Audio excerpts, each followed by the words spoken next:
ये है जी Turner एशबॉय monument.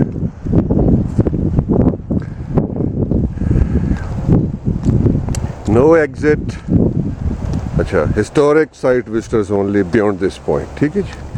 तो मैं भाईजान कोई 3 साल से इस जगह पे आ रहा हूँ और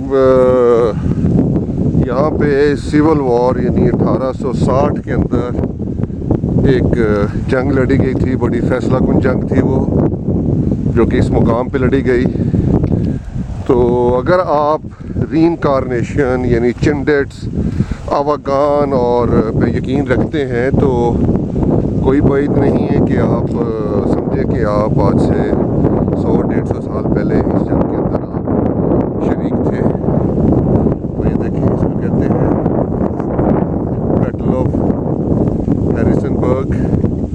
अच्छा जी, ये जुमे का दिन था, 6 जून 1862 को जंग हुई, यानी वही डी-डे वाली बात हो गई ना। अच्छा जी, कर्नल केन वो यहाँ पे मार खा गए, डिफीटेड हुए। 58 वर्जीनिया कैवलरी थी अंडर कर्नल लेचर के और जनरल टर्नर एशबॉय के अंदर। तो ये जो है यहाँ पे उस जंग का फैसला कुन मरहला हुआ। तो जो मैंने लगाया है कि बेसिकली कर्नल केन जहाँ पे मैं अभी खड़ा हूँ यहाँ पे वो खड़े थे, इधर उनका कैंप था और दुश्मन जो है वो, अगर आप डंडे को देखें ना तो इस तरफ से आया, यानी वो इस तरफ से वो दुश्मन आया, जबकि कर्नल साहब ने डिफेंस अपना इस तरफ लिया हुआ था। तो कर्नल साहब को जब बताया गया कि जनाब वो दुश्मन दूसरी साइड से आया है, तो वो हड़बड़ा गए। अब वो जब हड़बड़ा के उठे तो जो मतलब तारीख बयान करती है, जो रावी है, कि उस वक़्त हुआ यूँ कि उनको अपनी तलवार नहीं मिली, तो उन्होंने फिर दूसरी तलवार उठाई। दूसरी तलवार जो थी उसका दस्ता जो है ना वो थोड़ा सा वो मतलब हिला हुआ था। वो मतलब आपको पता है लोहार जो है ये किस तरह डॉजर किस्म के होते हैं। तो ये मतलब बास बड़ी बड़ी जंगें होती हैं जिनका अंदर ये छोटी सी बात होती है जो कि उनको मतलब फैसला उसमें जंग में जो है इस तरह हो जाता है।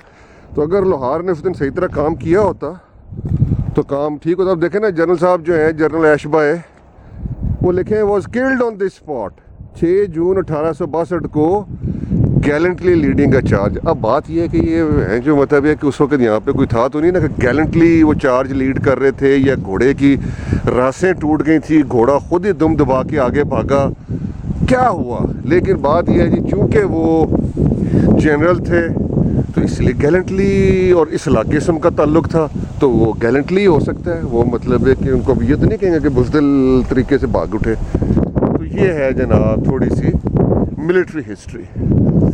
मुकाम देखें, मुकाम वैसे जनरल साहब ने ठीक चुना था, ऊंचाई था। और लेकिन मेरा ख्याल है अगर थोड़ा सा उस पहाड़ी पे चले जाते, फॉरवर्ड डिफेंस उधर ले लेते और अपना एडवांस कैंप उधर रखते तो सूरत हाल बेहतर थी।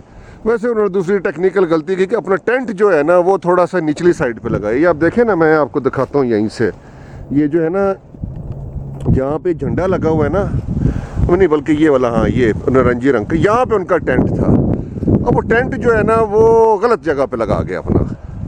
टेंट की बड़ी मतलब सहूलत है। और फिर दूसरी बात ये कि जो मेस का टेंट था ना, यानी मेस का जो किचन है, वो आप देखें पहला दरख्त, ये दूसरा दरख्त, इस दूसरे दरख्त के साथ ये मेस का टेंट था। तो सारी रात वो वहाँ पे वो खाना पकाते रहे, बर्तनों की आवाज़ से जनरल साहब सो नहीं सके। तो इसी में वो हड़बड़ा के जो फायरिंग की आवाज़ आती रही, वो ये समझते रहे कि यार ये शायद कोई पकौड़े शकौड़े बना रहे हैं। तो बहरहाल ये मैंने काफ़ी तहकीक की है और अल्लाह मतलब जनरल साहब की वो रूह को मग़फ़िरत करे। इस तरह के बहुत सारे जनरल हैं, हर जगह दफन है। तो चलें जनाब, टर्नर एशबॉय साहब, आज आपके नाम पे एक सड़क है, ये आपकी बहादुरी का आपको बहुत बड़ा इनाम है। खुदा हाफिज़।